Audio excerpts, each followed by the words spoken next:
Muito bem, nós estamos aqui para mais uma aula do curso da ETAD, Escola de Educação Teológica das Assembleias de Deus, e nós vamos hoje iniciar uma nova matéria. Essa nova matéria tem como título A Doutrina do Homem e do Pecado. Então nós vamos estudar agora a doutrina do homem e do pecado. Essas duas doutrinas na Bíblia estão interligadas. E nós vamos começar então com uma introdução sobre essa doutrina do homem e do pecado. Na lição 1, nós vamos estudar a origem do homem. Na lição 2, a natureza do homem de acordo com a Bíblia. Na lição 3, falaremos da origem do pecado. Na 4, falaremos da queda do homem, e é por isso que nós precisamos entender essa doutrina, para entender também a doutrina da salvação. Na lição 5, falaremos da imputação do pecado. Na lição de número 6, nós estaremos tratando, na 5, da imputação do pecado, e na lição de número 6, estaremos tratando da depravação do homem, da doutrina da depravação. Na 7, falaremos o fato do pecado. Na 8, a natureza do pecado. Na 9, as consequências do pecado. O pecado sempre tem suas consequências. E na 10, o destino do homem. Então, o aluno da ETAD pode entrar na sua plataforma do aluno e nós vamos então começar com a introdução à doutrina do homem e do pecado. E a pergunta surge: por que estudar o homem e o pecado? Poderíamos desejar que não houvesse razão para considerar os assuntos do homem e do pecado juntos. No entanto, essa questão não se resolve apenas com o desejo de alguém.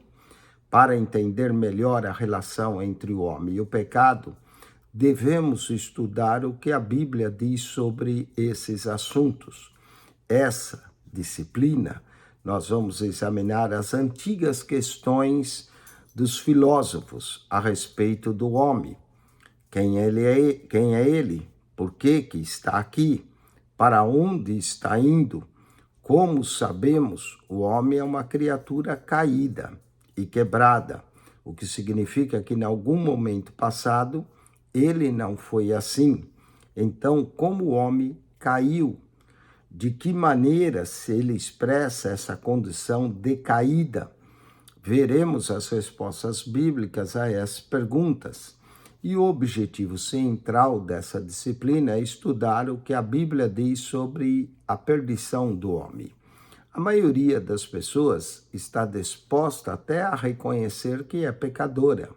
Ironicamente, poucos estão dispostos a assumir que estão condenados. Essa disciplina dedica-se a demonstrar essas verdades bíblicas com clareza e assim cooperar para a salvação de mais almas perdidas. Afinal, o estudo do homem e do pecado não está completo sem a inclusão da obra salvadora de Deus em Jesus Cristo. Qualquer pessoa que estudou as doutrinas do homem e do pecado sabe que existem fortes diferenças de opinião a respeito delas.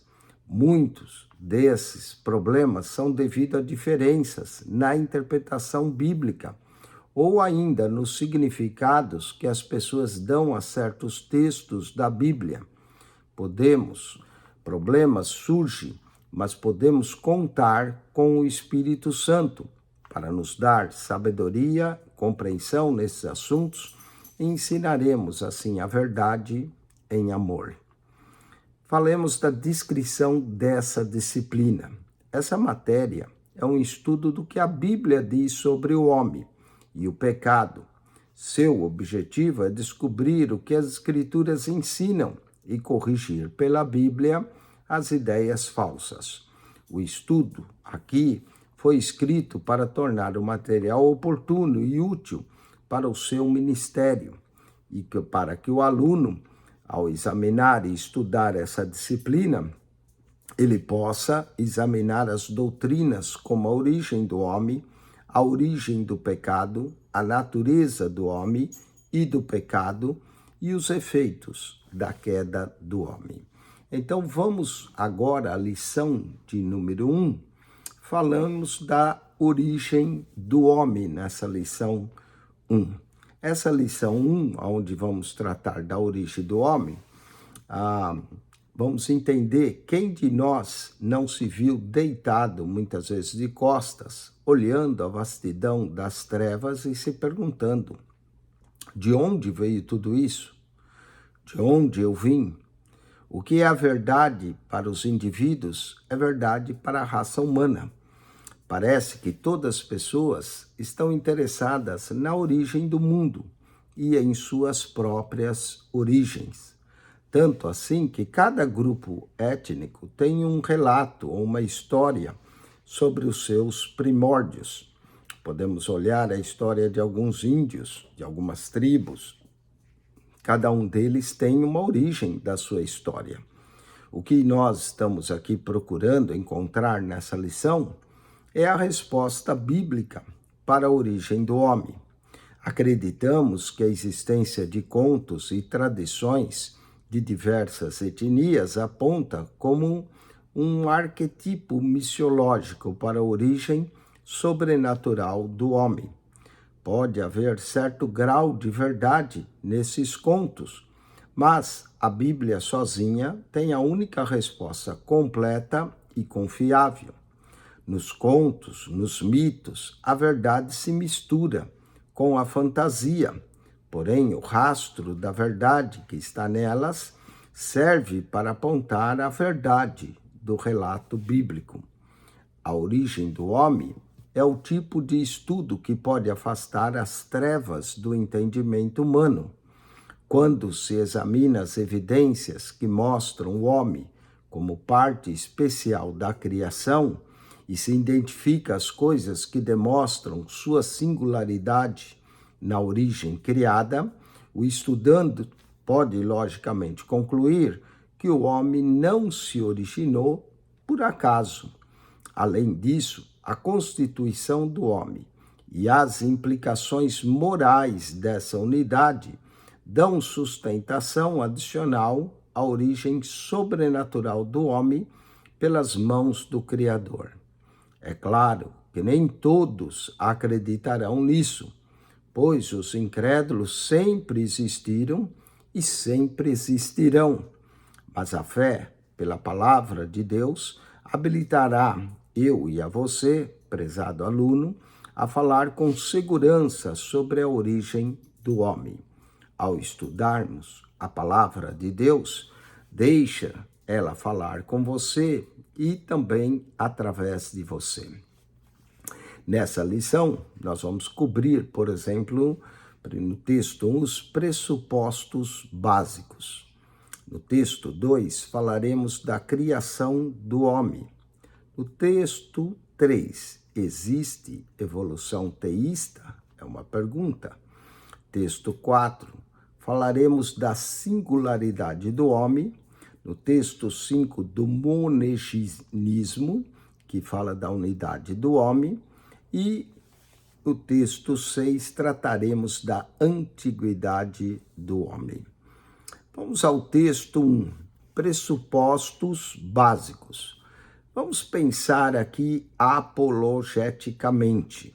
É importante compreender que todo sistema de pensamento começa com certos pressupostos, que vão requerer comprovação. Eles servem como guias que orientam o pensamento e conduzem a determinadas conclusões. Se, por exemplo, uma pessoa presume que Deus não existe, o que é uma suposição improvável, ele concluirá que o homem se originou por outros meios, que não foi sobrenatural. Se alguém assume que tudo é Deus, ou que também é improvável, para esse indivíduo, o homem então se torna uma parte da divindade e um certo grau não é distinto dela. podemos encontrar muitos paralelos também em outros sistemas de pensamento, sejam eles religiosos ou seculares. Um animista, por exemplo, presume que toda a matéria é habitada por algum tipo de princípio vivo, ou seja, uma alma ou até uma ilusão. O marxismo pressupõe que os fatores econômicos determinam o fluxo de toda a história da humanidade. Agora, nada disso, entretanto, pode ser provado. Observe que os escritores bíblicos não tentam estabelecer um sistema de provas lógicas para a existência de Deus.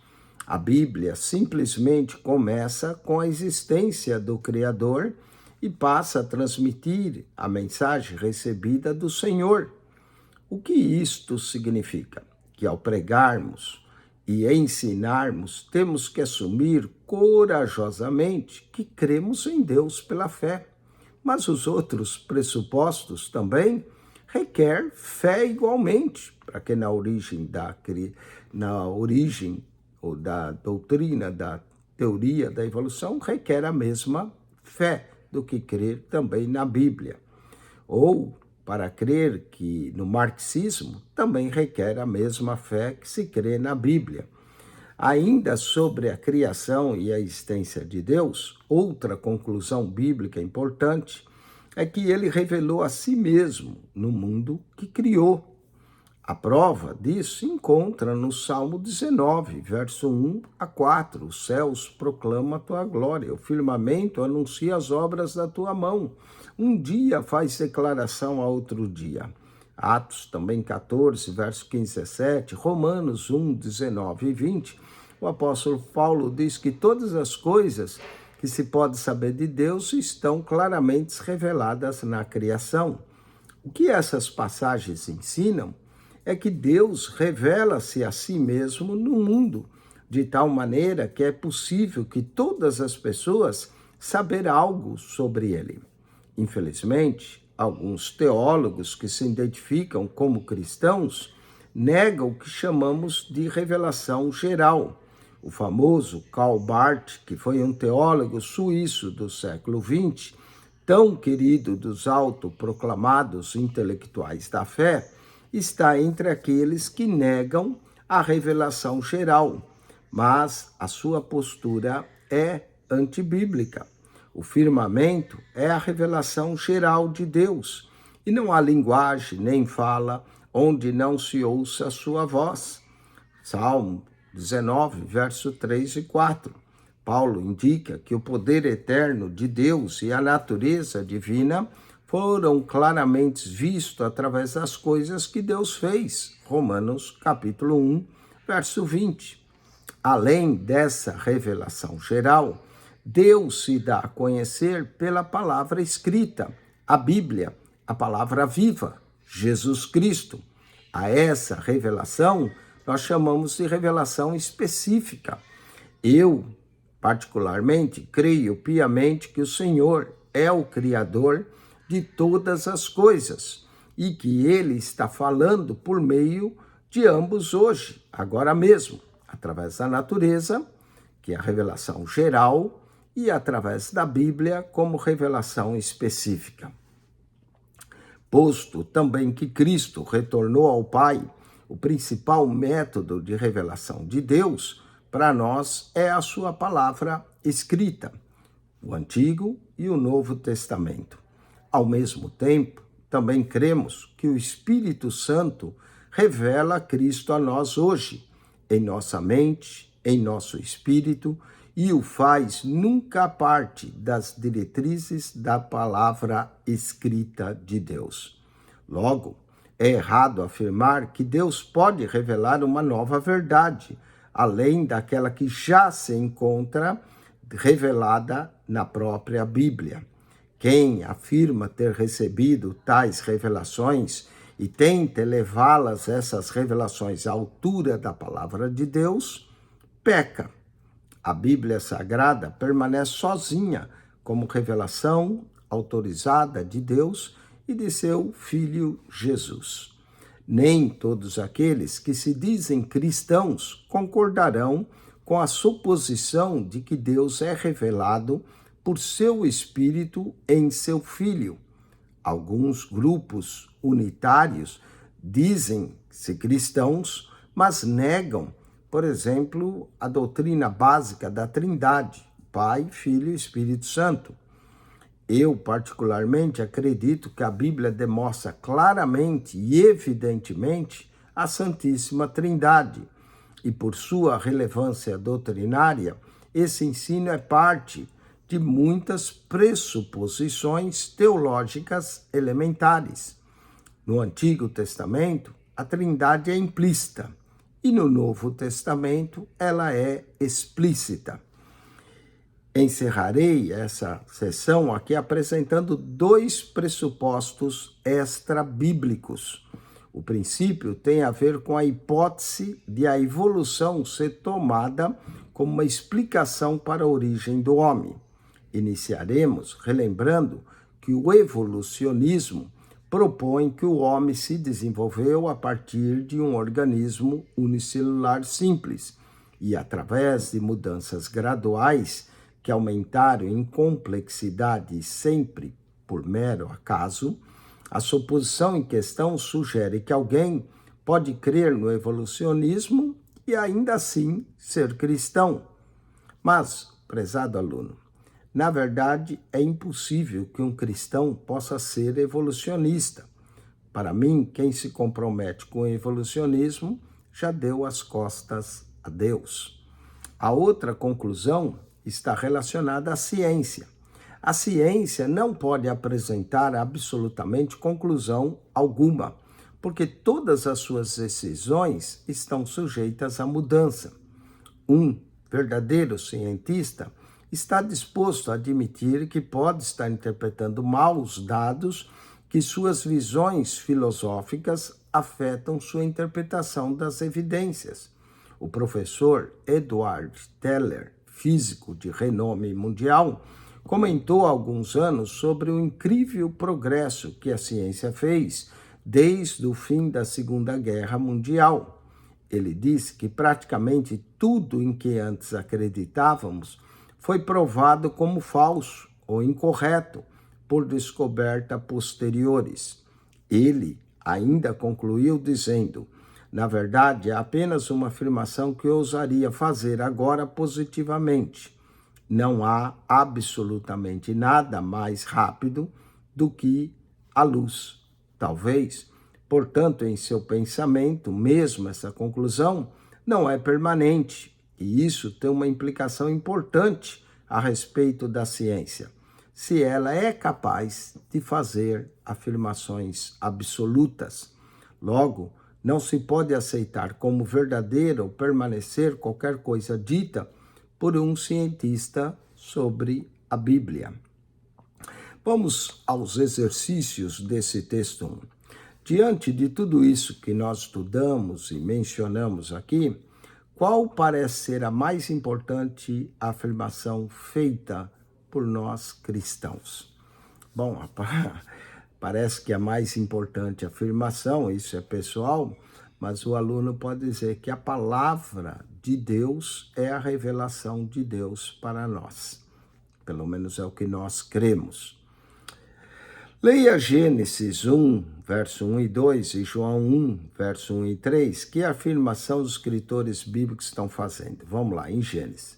Em Gênesis, a afirmação é que no princípio criou Deus os céus e a terra.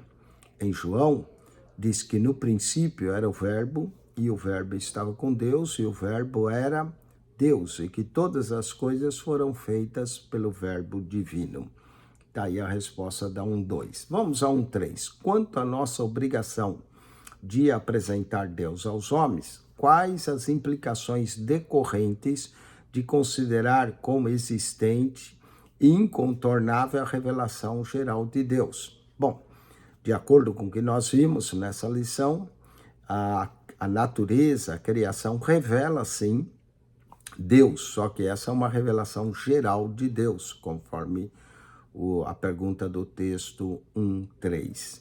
Vamos a 1,4. O que 2 Timóteo 3, 14 a 17, e 2 Pedro 1, 16 a 21, nos diz a maneira como Deus se revelou. Bom, 2 Timóteo nos diz que toda a Escritura é divinamente inspirada, e 2 Pedro diz que nenhuma Escritura é de particular interpretação. Então, 1,4 está aí a resposta. Vamos a 1,5. De acordo com Gênesis 1,26, Isaías 6,8, Mateus 28, 19 e João 14, 16 e 17, o que podemos dizer sobre o Pai, o Filho e o Santo Espírito? O que nós podemos dizer, é Gênesis 1,26, que a criação do homem foi precedida de um conselho divino. Façamos o homem à nossa imagem. Isaías 6,8 diz, quem há de ir por nós? Aqui essas doutrinas, em Mateus 28, 19, batizando-os em nome do Pai, do Filho e do Espírito Santo, revela-nos aqui que existe uma trindade divina. Então, ela está implícita no Antigo Testamento e explícita no Novo. 1,6. O que aprendemos sobre ser cristão e declarar-se evolucionista? Bom, parece que é incompatível ser cristão e ser evolucionista, não é? Porque o cristão crê na criacionismo e o evolucionismo vem através de evoluções. Então, parece que existe uma incompatibilidade. Vamos a 1,7. O que se pode afirmar sobre a capacidade da ciência em elaborar conclusões? E aqui é para você colocar a certa, não é? Bom, que a ciência não tem condições de afirmar categoricamente nada, pois o conhecimento humano não é profundo a esse ponto. Que o cientista estuda o suficiente para ter certeza plena sobre as afirmações que faz, que a Bíblia pode ser desacreditada. A resposta A é a correta, que a ciência não tem condições de afirmar categoricamente nada, porque a ciência é relativa ao conhecimento humano e não é profunda também a esse ponto. Vamos agora ao texto 2, a criação do homem. Gênesis 1, capítulo 1 e 2, Isaías 45, verso 12 a 18. A Bíblia ensina que o homem é criação direta de Deus. Os capítulos 1 e 2 de Gênesis e também os capítulos 45, do verso 12 a 18 de Isaías, são duas das muitas passagens que lemos a esse respeito. O ensinamento de que o homem é a criação direta de Deus é fundamento necessário para que o ser humano seja responsabilizado pelas escolhas que fizer. Era a vontade de Deus. Ao ler Gênesis 1, 2, você vai notar que Deus quis criar o homem. Façamos o homem à nossa imagem e semelhança. E o verso 27, criou Deus, pois o homem. O Deus que viu, criou e viu que tudo que tinha feito era muito bom. E ainda em Gênesis 2, lemos que Deus formou o homem do pó da terra e soprou em suas narinas. Eu farei aqui, e depois Deus decidiu criar a mulher, uma ajudadora idônea para ele. Então o Senhor Deus fez o homem do pó da terra e fez a mulher, de acordo com as Escrituras, de uma costela que ele tinha tirado do homem, Gênesis 2, 22. Esse estudo desses capítulos indica que a criação, tanto do homem quanto da mulher, fluiu da vontade de Deus. Observe também que a declaração recorrente do capítulo 1, e Deus disse.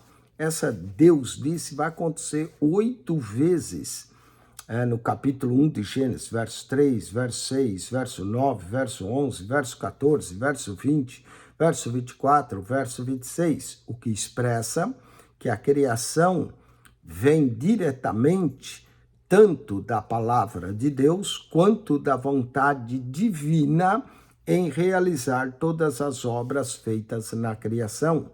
Em Gênesis 2:18, encontramos uma declaração semelhante, Deus dizendo, não é bom que o homem esteja só, antes de criar a mulher. Dessa maneira, com esses exemplos, Deus disse: a criação é diretamente da palavra de Deus, e expressa o que Deus está falando e, ao mesmo tempo, ao expressar, mostra também sua vontade de criar. Toda a criação foi ordenada, existe ordem. Trata-se de um constante estágio da criação em Gênesis. A cada etapa, Deus dá uma ordem. A cada etapa, Deus estabelece um propósito. Como alguma coisa não é deixada por acaso, a própria sorte. Isso significa bastante claro que o desenvolvimento progressivo que ocorre à medida que a vida surge foram estágios como a vegetação, em seguida os peixes, as aves, na sequência os animais terrestres e finalmente o homem. E isso pode ser chamado de escala ascendente da vida. Mas, em hipótese alguma, podemos confundir isso com evolucionismo. Nunca. E por quê? Porque Gênesis 1 demonstra o controle absoluto de Deus sobre a ordem da criação. E esse controle divino é repudiado por teorias antibíblicas e como a teoria da evolução, que não passa de uma teoria e que exige a mesma fé para crer, ou até mais fé para crer na teoria da evolução do que na própria Bíblia. Existem problemas. Alguns pretensos estudiosos dizem que a teoria evolucionista representa um sério de problemas à interpretação literal de Gênesis 1 e 2. Mas deixemos isso para mais tarde, porque agora vamos nos deter sobre a questão de quando se deu a criação. Se há também relatos contraditórios nos primeiros 2 capítulos da Bíblia. O livro de Gênesis dá a entender que a criação do universo e do homem ocorreu bastante recentemente. As cronologias bíblicas mais aceitadas indicam que nosso pai Adão viveu cerca aproximadamente 4.000 anos antes de Cristo. E de onde vem essa data? Havia no século XVII um arcebispo irlandês chamado Ussher. Ele concluiu que a genealogia apresentada em Gênesis 5 era completa, não lhe faltando o nome de quaisquer pessoas. Foi assim que ele calculou, pelas datas que eles viveram, e concluiu que Adão foi criado cerca de 4 milênios antes de Cristo, e datou a data dessa criação em 4.004 anos, mais precisamente. Não se assuste com o que nós vamos dizer agora, mas essa conclusão não é tão precisa quanto parece ser. Sabemos que fontes extra-bíblicas, que as genealogias, às vezes costumavam omitir os nomes das pessoas menos importantes e não revelados historicamente. Mas a inclusão de alguns nomes não parece ser suficiente para também explicar os motivos que fazem tantos cientistas, incluindo vários deles cristãos, concluírem uma idade de milhões de anos para o universo. E agora, quem está certo? Bispo Ussher ou milhões de anos? As estimativas para um mundo de 1 milhão de anos têm muito forte apoio. O universo, o planeta surgiram e parecem ser bastante antigos. Há extensos depósitos, sedimentos em todo o mundo e parece que eles acumulam camada sobre camada, uma de cada vez, ao longo de muitos anos. Também as erupções vulcânicas e seus fluxos de lava indicam um planeta muito antigo. Em algumas partes do globo terrestre, esses fluxos de lava se fragmentaram em porções cultiváveis de solo. Essa constituição geológica requer longos períodos. Os vários tipos de rochas e formações rochosas sugerem também muita idade para a Terra, e foram necessários vários anos para que o vento e a água desgastassem o solo e as rochas que produziram os grandes desfiladeiros. O universo, também estrelado, dá a mesma distinta impressão. Não raramente fala-se sobre estrelas que estão, parece que a bilhões de anos-luz de distância. E observe que um ano-luz indica a distância que a luz percorre durante 365 dias. E sua velocidade presumida é de 186 milhas por segundo, o que dá aproximadamente 300 mil quilômetros por segundo. Essas indicações e outras como elas sugerem um planeta com um pouquinho mais de 6.000 anos. Teoria sobre a origem do mundo e do homem. Nem todos os cientistas acreditam em um universo de bilhões de anos. Há muitos astrofísicos e outros estudiosos que sugerem que uma idade da Terra mais nova e do próprio universo não seja algumas centenas de milhares de anos, o que não é pouca coisa, convenhamos. E essas considerações não podem ser levianamente ignoradas. A quantidade de determinados gases no ar ou nos depósitos minerais no fundo do oceano ou a fina camada de poeira na superfície da Lua são também indícios que devem ser considerados. Alguns dos estudiosos do grande cientista Albert Einstein dizem que a luz não pode necessariamente viajar em linha reta, pois o seu trajeto é encurvado, dobrado por forças de massa e de gravidade. Sendo assim, as estrelas podem não estar tão longe quanto se supõe.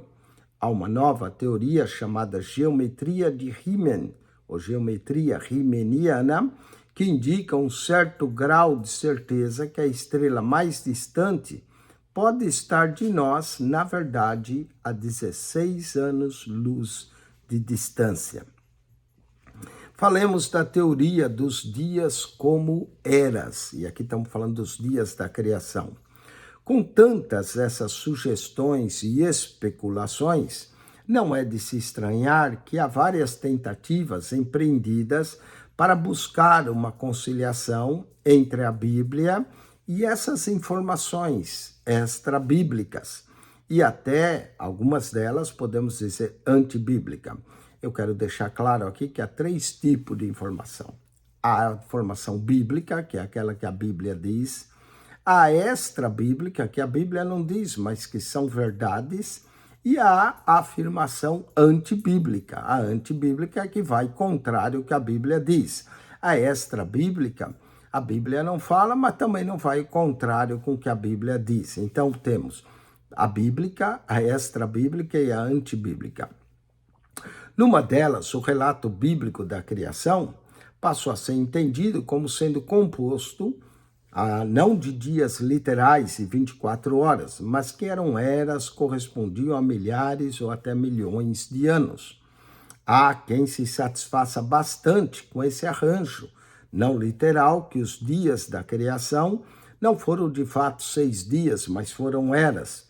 Porém, isso dá uma margem para dizer que crer na Bíblia e os que desejam acreditar também nessas teorias. É fato que a palavra bíblica para dia, ion, pode sim, na Bíblia, significar um período de mais de 24 horas. E nos tempos bíblicos eram 12 horas do dia, 12 horas da noite. Por exemplo, Gênesis 2, 4, 7 está escrito: essas são a origem dos céus e da terra, quando foram criados no dia em que o Senhor fez a terra e os céus, o que dá a impressão que Deus criou num só dia. Mas, no entanto, Gênesis 1 diz que foram 6 dias de criação e no 7º o Senhor descansou. Aqui em Gênesis 2, 4, no dia que o Senhor criou, é uma inflexão do dia e foi usado para determinar um período de criação, e não somente um dia da criação, mas foram dias das origens. Logo, aqui há e abre muitas sérias hipóteses como dias ou como eras. Os dias, como era, não é o sentido mais óbvio que a Bíblia pretende, porque o que ela está defendendo é a guarda do sábado na criação, e que Deus trabalhou 6 dias para criar e no sétimo descansou. Então, o escritor do Gênesis, que cremos que é Moisés, que aceitamos ele como Moisés. Alguns questionam se foi Moisés. Um dos princípios hermenêuticos mais elementares é que um texto deve ser entendido em seu significado simples e literal, antes de nós irmos para outro sentido, exceto quando há fortes razões para fazer ao contrário. E em todo o livro de Gênesis, parece que não existem motivos para entendermos figuradamente. A palavra dia, portanto, quer dizer no hebraico ou em qualquer outro idioma, é usado em redação do que Moisés queria dizer, um período literal de dias, como entendemos, 12 horas do dia e da noite. Por isso ele menciona manhã e tarde. E mais especificamente, a sua conexão para apontar para a guarda do sábado. E aqui não é muito difícil interpretar que o sétimo dia da criação era o sábado, como uma idade aprovada, que Deus criou tudo em uma semana, Êxodo 20, também verso 8 a 11. Falemos também da teoria da lacuna. Alguns acham que é uma lacuna. Outra tentativa de interpretação do relato bíblico das origens consiste em assumir o intervalo de tempo ilimitado entre 2 primeiros versos de Gênesis. No princípio criou Deus os céus e a terra, e depois, quando diz que a terra era sem forma e vazia, alguns admitem que talvez há uma lacuna para explicar essa idade aparente da terra. Segundo essa teoria, o verso 2 do capítulo 1 de Gênesis iniciou um processo de recriação, e houve quem tentasse confirmar essa hipótese usando Isaías 45:18 e Gênesis 1:2. O profeta Isaías diz que Deus formou a terra, estabeleceu e não a criou vazia, mas formou para que fosse habitado. O tradicionalista, versão inglesa da King James, chamado Rei Tiago em português, diz que Deus não criou a terra em vão para ficar inabitada. O que isso contrasta com Gênesis 1:2, que diz que a terra era vazia e sem forma. Então, dizer que a terra era vazia e sem forma, muitos acreditam que ela ficou assim, e acreditam então nessa teoria da lacuna. Em Gênesis 1:28, no qual agora Deus ordena que Adão e Eva fossem fecundos, para dizer que havia uma terra outrora habitada também, mas que ficou inabitada e precisava ser novamente povoada. Alguns também sugerem que a rebelião de Satanás ocorreu entre Gênesis 1 e 2. Diante de tais sugestões, o que pensar? Fica muito claro que Gênesis 1 ensina que a criação da terra foi sim um processo em etapas. Contudo, nos parece também que o entendimento de Isaías 45:18, conforme mencionamos há pouco, parece igualmente errado, junto com a interpretação de Gênesis 1:28, como sendo uma ordem de repovoamento de um planeta que já fora cheio. Erram também aqueles que afirmam que o texto de Gênesis 1:2 indica que a terra se formou sem forma, em lugar do óbvio, era sem forma, como se ela houvesse experimentado uma catástrofe.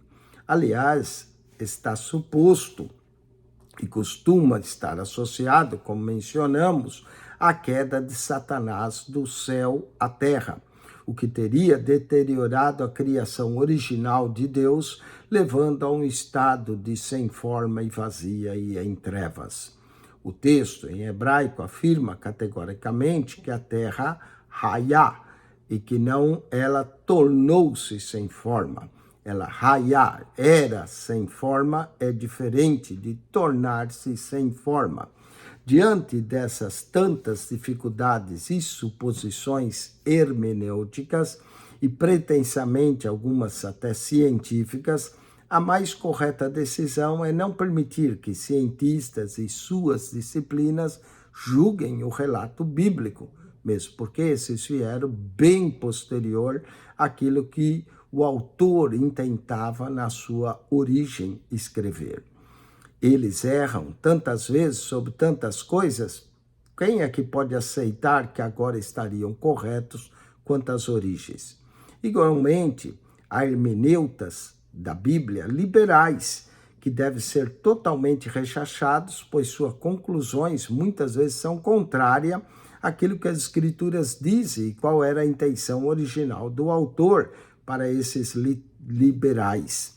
Cremos, portanto, que Deus criou o mundo em um período literal de 6 dias, e ao 7º dia ele descansou. Esse é o relato bíblico de toda a sua obra que fizera.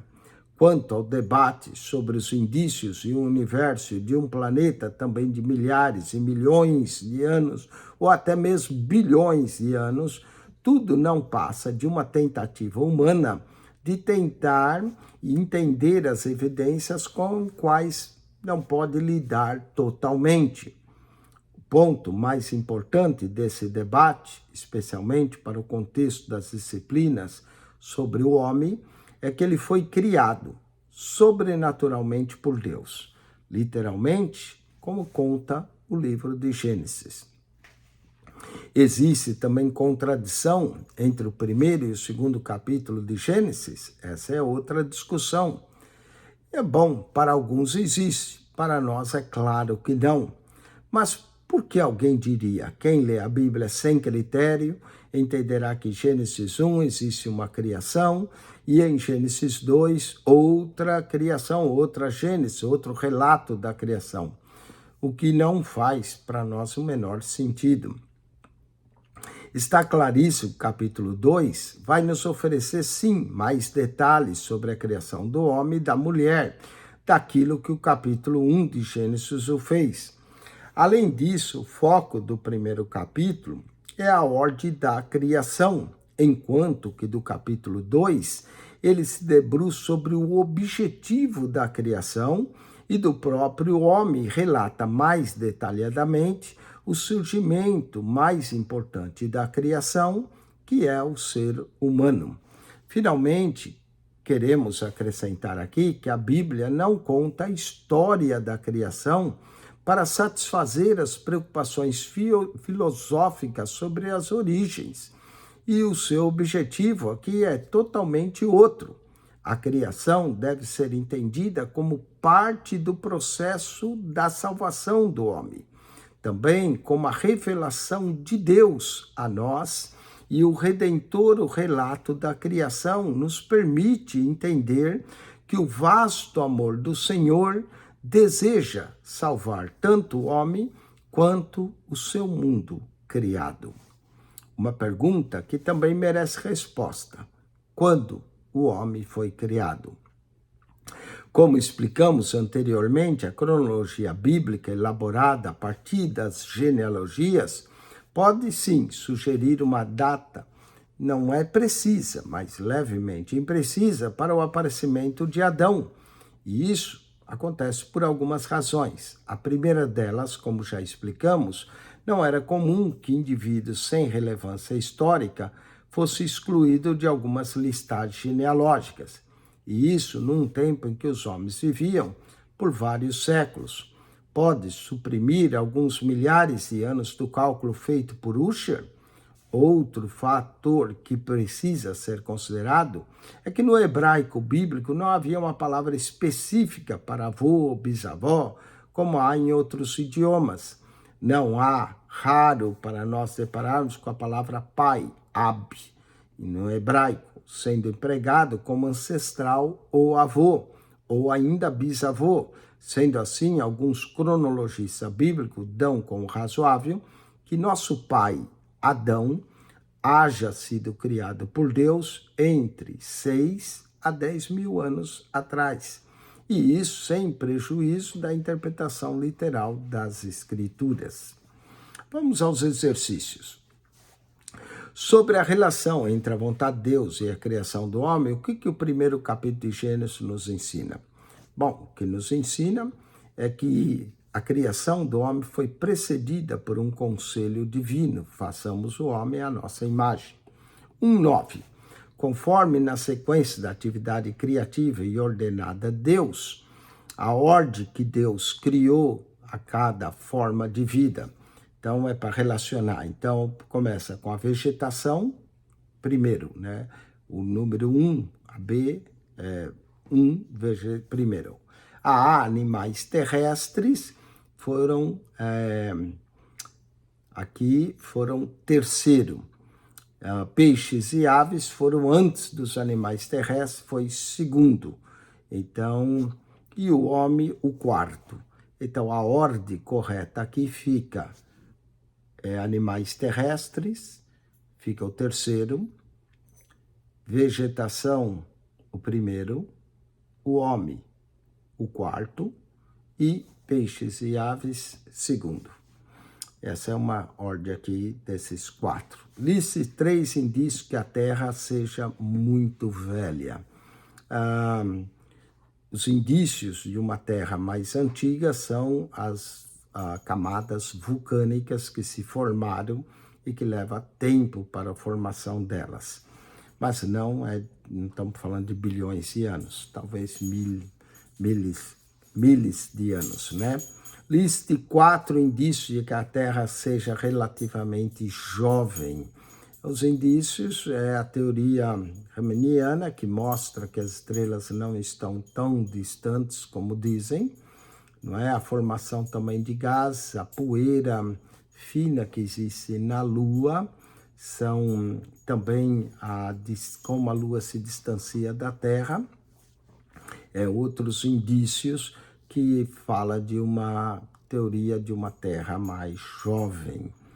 Vamos ao conforme o explicado aqui, apesar de aparentes contradições entre as condições geológicas e astronômicas, a interpretação literal da Bíblia pode situar com segurança o relato da criação e a origem do homem como ocorridos quando, aqui podemos dizer alguns de 4 a 6, até podemos considerar 8.000 a 10.000 anos antes de Cristo.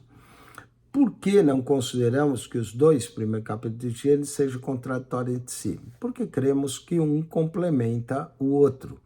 Gênesis 1 dá a criação de forma mais geral do universo, e Gênesis 2 temos uma criação mais detalhada do homem como a principal de toda a criação. Vamos agora ao texto 3. Existe evolução teísta? Embora nós estejamos tratando sobre a origem do homem, não nos detivemos na abordagem do evolucionismo, por entender que é um escopo das doutrinas bíblicas do homem e do pecado, não é uma discussão relevante para nós, de acordo com a Bíblia. Mas podemos acrescentar que não aceitamos o evolucionismo, porque, de alguma forma, ele é contrário ao relato da criação. Ele não cabe nas escrituras, e ainda mais não há espaço para ele na ciência séria, pois não se pode provar e requer fé para crer nisso. São inconstantes alguns elos do evolucionismo. O evolucionismo também contradiz, além da Bíblia, a própria ciência, pois nega uma de suas leis basilares, que é o da entropia. Em linguagem simples, a lei da entropia demonstra que a matéria e a energia estão em contínuo processo de degradação até que atinjam um estado final de inatividade uniforme. No evolucionismo, implica uma ordem cada vez maior e mais complexa, enquanto que na entropia ensina que tudo caminha para uma desordem ou uma deterioração. Ao indicar que não havia homem até o momento em que Deus soprou vida no modelo de barro, a Bíblia nega que houvesse qualquer outra forma de vida anterior a essa e poderia se desenvolver ou evoluir até tornar-se um homem. Vamos então agora aos exercícios texto 3. Assinale as alternativas verdadeiras quanto ao evolucionismo. Aqui é por certo ou errado. Vamos lá. Para o evolucionista, teístas, mudanças, espécies anteriores do homem, culmina no surgimento do ser humano. Isso tá certo. Evolucionistas teístas, eles são evolucionistas que creem em Deus, eles não são ateus, são teístas, mas creem também na ciência. Então tá certo. A palavra hebraica para criar, usada em Gênesis 1, que é bará, obrigatoriamente significa uma criação única, acabada e perfeita. Certo. E bará significa criar do inexistente. A lei da entropia apoia a teoria da evolução. Errado. A lei da entropia fala da deterioração. A evolução fala do evolucionismo. Então, uma é contrária à outra. Errado. O evolucionismo é sustentado por provas muito robustas. Errado novamente. Requer fé para crer no evolucionismo. 1,15. Como a declaração, e formou o Senhor Deus o homem do pó da terra e soprou em suas narinas o fôlego de vida, e o homem foi feito alma vivente, contradiz a evolução teísta. Contradiz porque diz que o homem é produto da criação de Deus e não de um organismo, de uma célula, uma ameba que se desenvolveu e tornou-se homem. Contradiz também porque mostra que não havia a vida do homem anterior, podia haver a vida de peixes, aves, animais, mas não anterior à criação de Deus do homem. Vamos ao texto de número 4, a singularidade do homem. Pelos mais diversos aspectos, o homem é o único de uma espécie única. O homem é singular.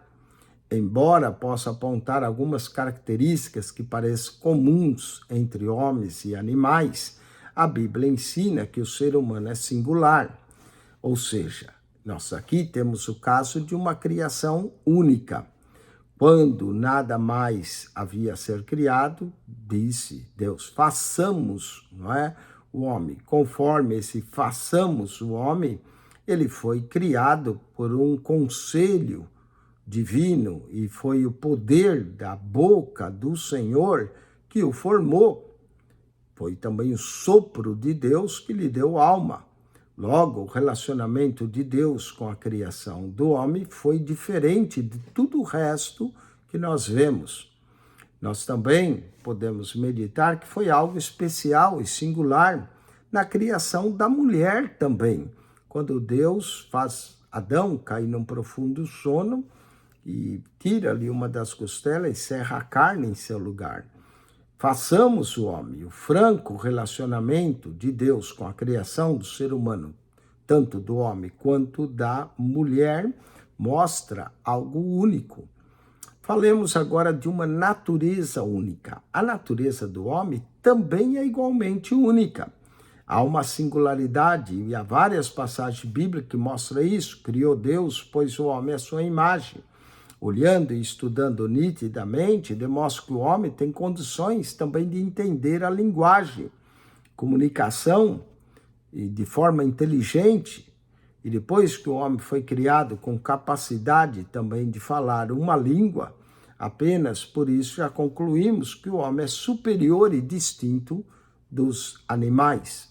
O homem foi também dotado de sensibilidade moral para conhecer o certo e o errado. E essa sensibilidade distingue também da demais restante da criação. O homem também foi criado com a capacidade de obedecer e desobedecer.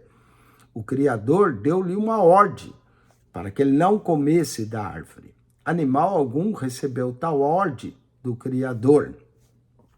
O homem também deu nome a todos os animais. Isso mostra que Deus o criou com inteligência e capacidade.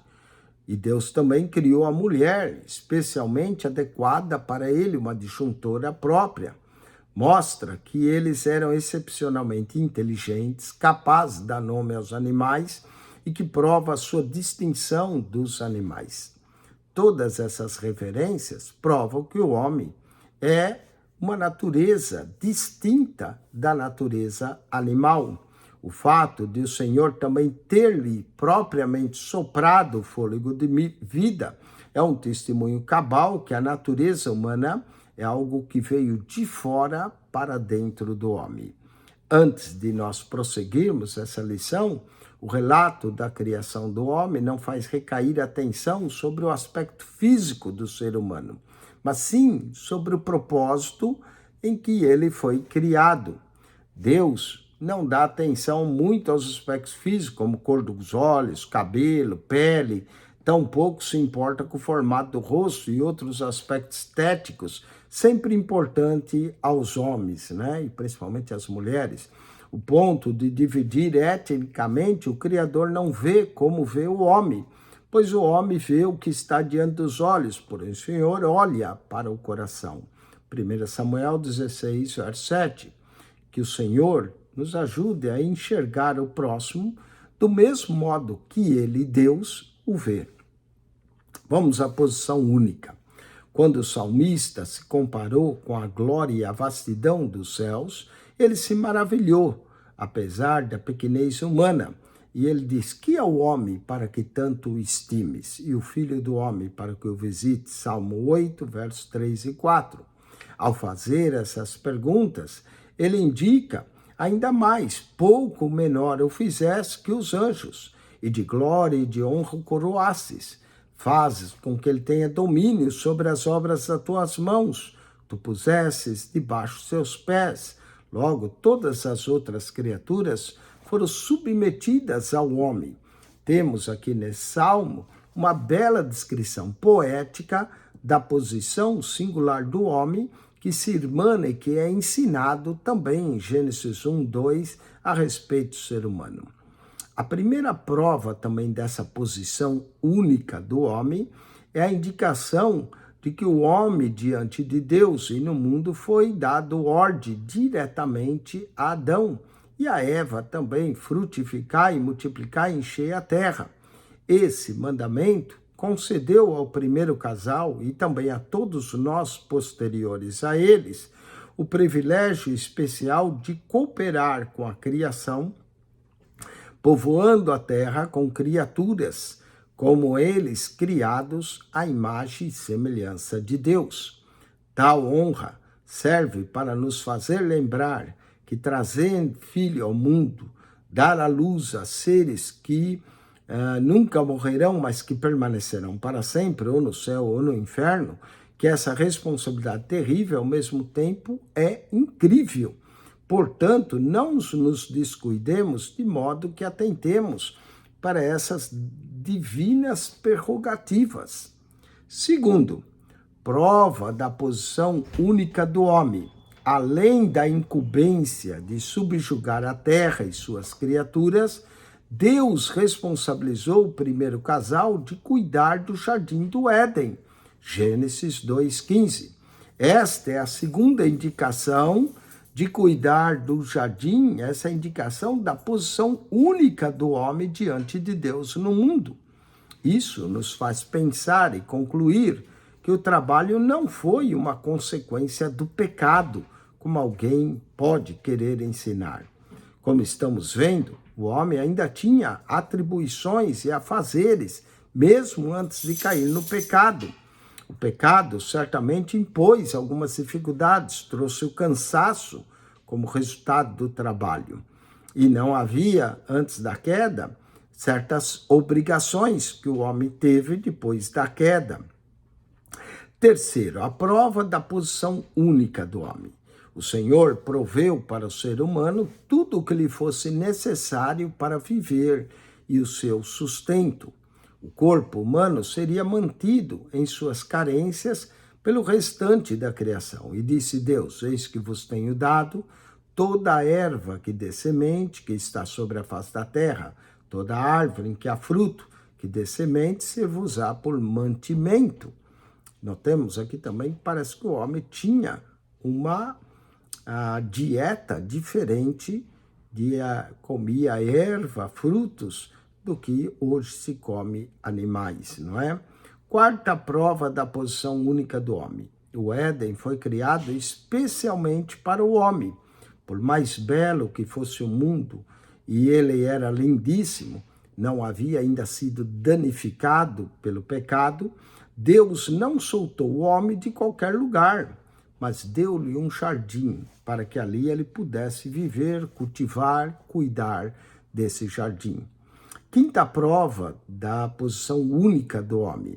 O Criador dotou nossos primeiros pais, Adão e Eva, com capacidades relacionais, incluído o matrimônio. Deixará o homem a pai e mãe e unir-se à sua mulher antes de haver pai e mãe. É certo que animais reproduzem, mas não foi dito que eles deixassem seus pais e se unissem às suas fêmeas. Apenas o homem tem esse relacionamento especial. O Senhor Jesus confirmou também esse relacionamento quando perguntado acerca do divórcio, se era lícito ou não o homem repudiar sua mulher. E ele trouxe que o Criador, quando os fez, declarou: deixará o homem pai e mãe e unir-se à sua mulher. E ainda acrescentou: portanto, o que Deus uniu, não separe o homem. Então, um dos motivos da criação do homem é que ele tivesse uma disjuntura legítima, digna com ele, diferente de qualquer espécie de animais que não tem casamento. Qual foi a última vez que você viu um casamento de dois animais, não é? Então isso mostra a distinção do ser humano. Vamos aos exercícios. Que três coisas nos capítulos 1 e 2 indicam a singularidade da criação do homem? Bom, foi precedido de um conselho divino, Deus soprou a vida nele de fora para dentro e Deus o criou com um propósito específico. Vamos a 1,17. Porque a criação da mulher é uma prova da singularidade dos seres humanos. Porque a mulher foi criada para o homem e ela foi tirada do homem, não é o caso dos outros animais. Então, mostra também a singularidade da mulher para a criação de Deus. O sopro de Deus sobre o homem é melhor descrito como inspiração de, aqui a letra C, de vida. O sopro de Deus deu a vida. Relacione os conceitos da coluna A com as da B. Seja fecundo, multiplique, enche a terra. Aqui tem a ver com um privilégio, uma tarefa especial, né? Domine sobre os seres vivos e sobre a terra. Esse domínio tem a ver com esse tarefa especial. Poderíamos pôr aqui 1,20, a letra A. Seja fecundo, é um privilégio especial. Todas as ervas, toda a vegetação foram dada por alimento, é a provisão especial, letra D, na 1,21. 1,22, Deus colocou o homem no jardim que ele mesmo havia plantado, letra E, um lugar especial, e o homem deve apegar-se à sua esposa, letra C, um relacionamento especial. Então, 1,19, nós temos a tarefa, o privilégio, né? 1,19, letra B, o privilégio. 1,20, a tarefa, letra A. C, uma provisão, letra D. 1,22, um lugar especial, letra E. E, finalmente, o relacionamento especial, letra C, 1,23. Vamos assinar as sentenças que provam que o homem tem um lugar singular na criação. A diz: Deus ordenou ao primeiro homem e à mulher que frutificasse, multiplicasse e enchesse a terra. Pronto. Está aí a ordem divina, pode marcar A. Deus ordenou que os seres humanos subjugassem a terra, exercessem domínio sobre todas as suas criaturas e responsabilidade pelo Éden. Pode também marcar a B. Deus proveu o alimento especial para sustentar as necessidades corporais do homem. A C. Deus colocou o primeiro homem, a primeira mulher no Éden. D. Deus determinou que o homem e a mulher se relacionassem pelo casamento. E aqui todas estão corretas, pode marcar todas. Vamos ao texto 5. Falemos agora do monogenismo, ou seja, a unidade do homem. Monogenismo é o ensino que toda raça humana descende de um único casal de seres humanos. Obviamente, esse casal é Adão e Eva, nossos primeiros pais. Essa doutrina é oposta ao poligenismo, que é a hipótese que Deus criou diversas raças de primeiros casais e que se originaram em diversas partes do mundo. O pologenismo ensina que a descrição de Gênesis é apenas uma das descrições entre muitas e que essas raças seriam independentes uma das outras. Tradicionalmente, os evolucionistas são também monogistas, apesar de alguns estudos deles se diferem também para o poligenismo. A Bíblia, já sabemos, ensina claramente o monogenismo, porque Paulo mesmo declara em Atos 17, 26, de um só fez toda a geração dos homens para habitar sobre a face da terra. A Nova Versão Internacional também afirma, de um só ele fez todos os povos para que povoasse a terra. Ora, cada pessoa vem através do sangue, e isso deve considerar que nós temos uma única linhagem, quer sejamos diferentes povos, tribos, línguas e nações, todos procedemos de um só. O monogenismo ou a homogeneidade racial tem importantes implicações também espirituais, porque ensina que o fato de todas as pessoas nasceram da mesma queda de Adão, ou seja, da natureza moral e religiosa, e pode, portanto, responder ao Evangelho. E essa é uma indicação inegável dessa unidade do ser humano, que todos nascem em pecado e que todos igualmente precisam de um Salvador. É uma prova dela. Todas as pessoas têm o direito de ouvir que Cristo morreu, tanto por elas quanto pelos indivíduos ao seu redor e aqueles que estão distantes para nunca serem conhecidas. Vamos agora aos exercícios desse texto. A ideia de que diferentes povos, línguas e nações se originaram em diferentes partes do mundo é independente uma das outras é letra B, poligenismo e não monogenismo. Vamos ao 26, o que é monogenismo em seu sentido literal ou físico? Monogenismo é que todos vieram de um só, de Adão e Eva. Isso é monogenismo. Assinale as alternativas corretas, aqui é para marcar mais uma. O fato que todas as pessoas nascem com uma natureza moral e religiosa e o fato que nascem todas em pecado tem implicações importantes para a proclamação do Evangelho. Pode marcar A. Vamos a B.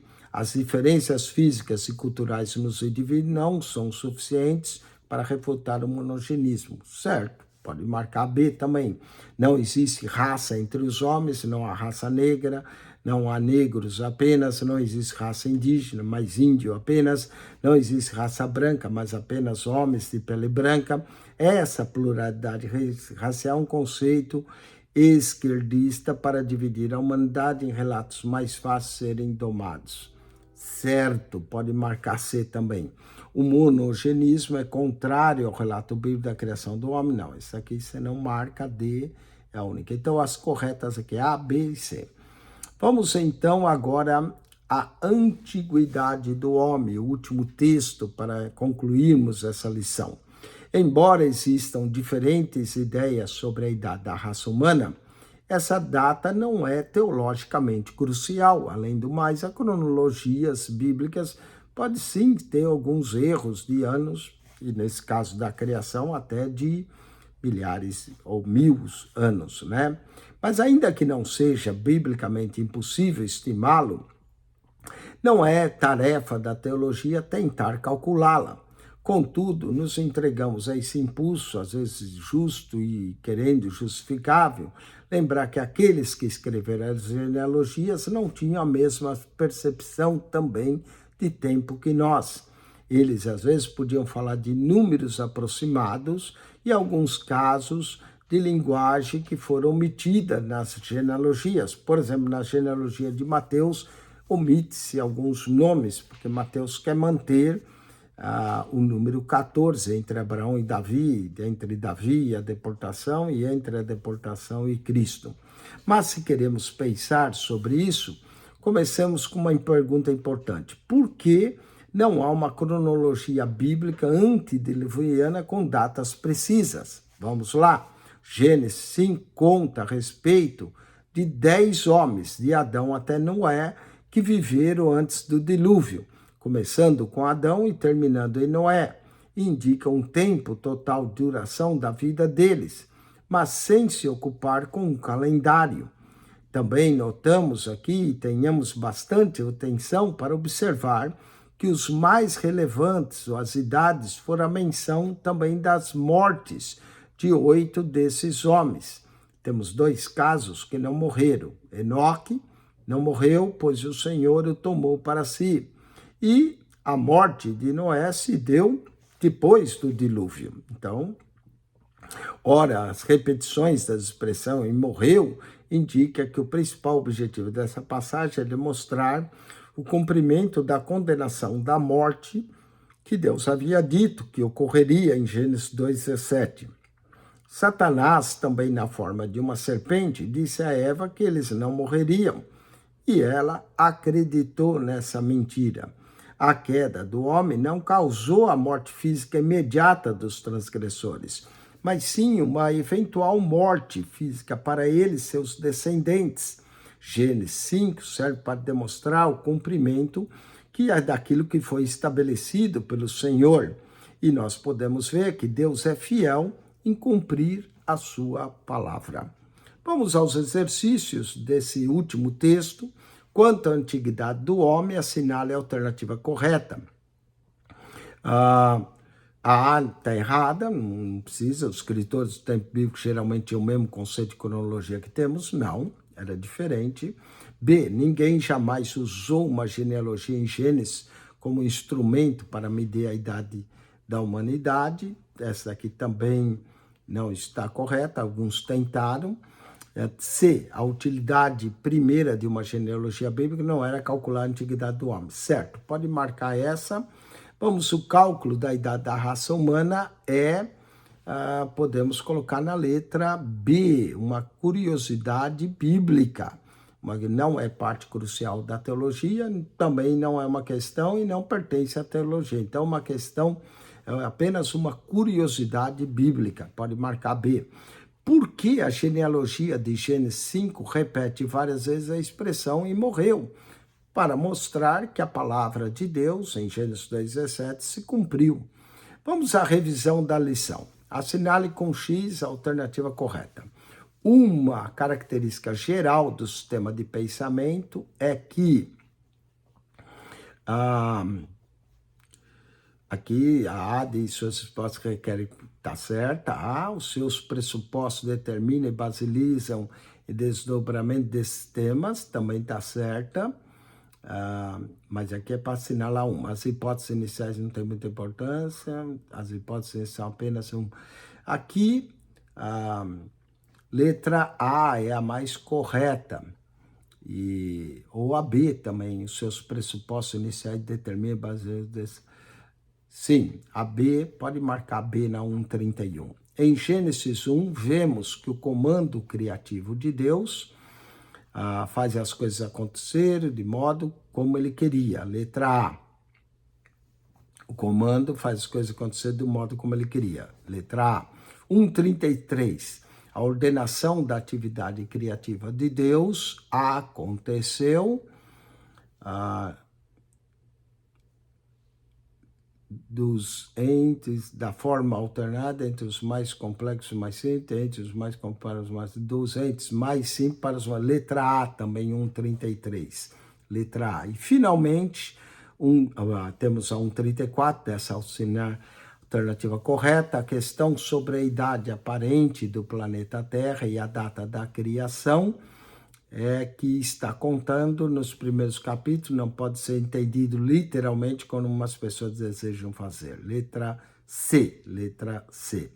E marque C para certo e para errado. O foco do relato da criação em Gênesis capítulo 1 está na meta e o foco do 2 na ordem. Errado, é ao contrário. 1:36. O relato bíblico de como o homem se tornou um ser vivo por meio da inspiração de Deus contradiz até mesmo a evolução teísta. Errado também. Certo, contradiz até mesmo a evolução teísta. Certo, 1:36. 1,37. O envolvimento direto de Deus na criação do homem é uma indicação da singularidade da criação do homem. Certo. 1,38. A singularidade do homem diz respeito apenas à sua posição perante Deus no mundo. Errado. Aqui, perante Deus e perante a criação. Responda. Defina o monogenismo. O monogenismo ensina que todos procederam de um só casal, Adão e Eva. Qual a importância da idade da raça humana para a tarefa da teologia? Não é crítico isso, não precisamos saber exatamente a idade da raça humana como tarefa da teologia. É apenas uma curiosidade que nós temos e tem a ver com cronologia e não com teologia. Bom, com isso nós concluímos essa lição 1, a doutrina do homem e do pecado, e falamos aqui da origem do homem, de acordo com os relatos bíblicos, mesmo apontando algumas correntes filosóficas, evolucionistas, para que você entenda mais aquilo que a Bíblia de fato fala. Espero que você tenha gostado dessa aula e que, se você não é aluno e quer se matricular, obter o seu certificado, você nos procure. Faça sua matrícula, você pode assistir às aulas pelo canal do YouTube, pode estudar, pode inclusive assistir o vídeo várias vezes para assimilar o conceito. Nós daremos acesso a você à plataforma do aluno, para você poder ler esse material que nós estamos compartilhando com você, responder as perguntas, e também daremos acesso ao WhatsApp do aluno para que você faça a prova e obtenha a sua avaliação. Isso se você quer se tornar um aluno. Se você só está assistindo essa aula para ganhar conhecimento, parabéns, continue. O conhecimento é mais importante que um certificado, mas você, se precisa de um certificado e quer se tornar aluno, então torne-se. Se você só quer conhecer, aprender, Deus te abençoe, continue assistindo, entre no nosso canal, PR Eugênio Piacentini, o canal da Bíblia. Clique na foto redonda, clique no playlist, e ali você vai encontrar 227 pastas, inclusive as primeiras pastas lá embaixo, um comentário de toda a Bíblia, começando em Mateus até o Apocalipse, depois de Gênesis a Malaquias, 66 primeiras pastas, você tem o comentário da Bíblia. Depois nós temos mais pastas, mais 66, escrita a Bíblia, Gênesis, a Bíblia, Êxodo. Nessas outras, nós lemos a Bíblia para você. A devocional, manhã e noite com Charles Spurgeon, há aulas da ETAD, não só desse curso, mas de outros. Há também aulas da Escola Bíblica Dominical. É bastante material para você aprender e estudar a santa e gloriosa Palavra de Deus. PR Eugênio Piacentini, o canal da Bíblia. Subscreva e divulgue esse canal entre aqueles que querem aprender mais da Bíblia. Deus te abençoe em Cristo Jesus. Amém e amém. O aluno, tire 10, 15 minutos e nós vamos voltar com a aula 2, falando ainda mais sobre a origem do homem. Daqui 10, 15 minutos, aula 2, para que você possa fazer o teste 1, que é a lição 1 e 2. Deus abençoe a todos. Amém.